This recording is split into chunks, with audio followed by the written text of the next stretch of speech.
Today is Saturday, March 22, 2025, and the Philippine National Police or PNP held a press conference in the Asia Pacific College of Advanced Studies in Balanga City, Bataan.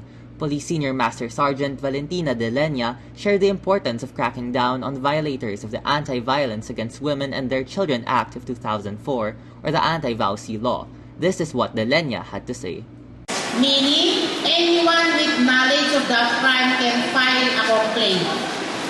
Jurisdiction of VAUC cases. Regional trial courts designated as the family court as original and exclusive jurisdiction over cases of violence against women and children.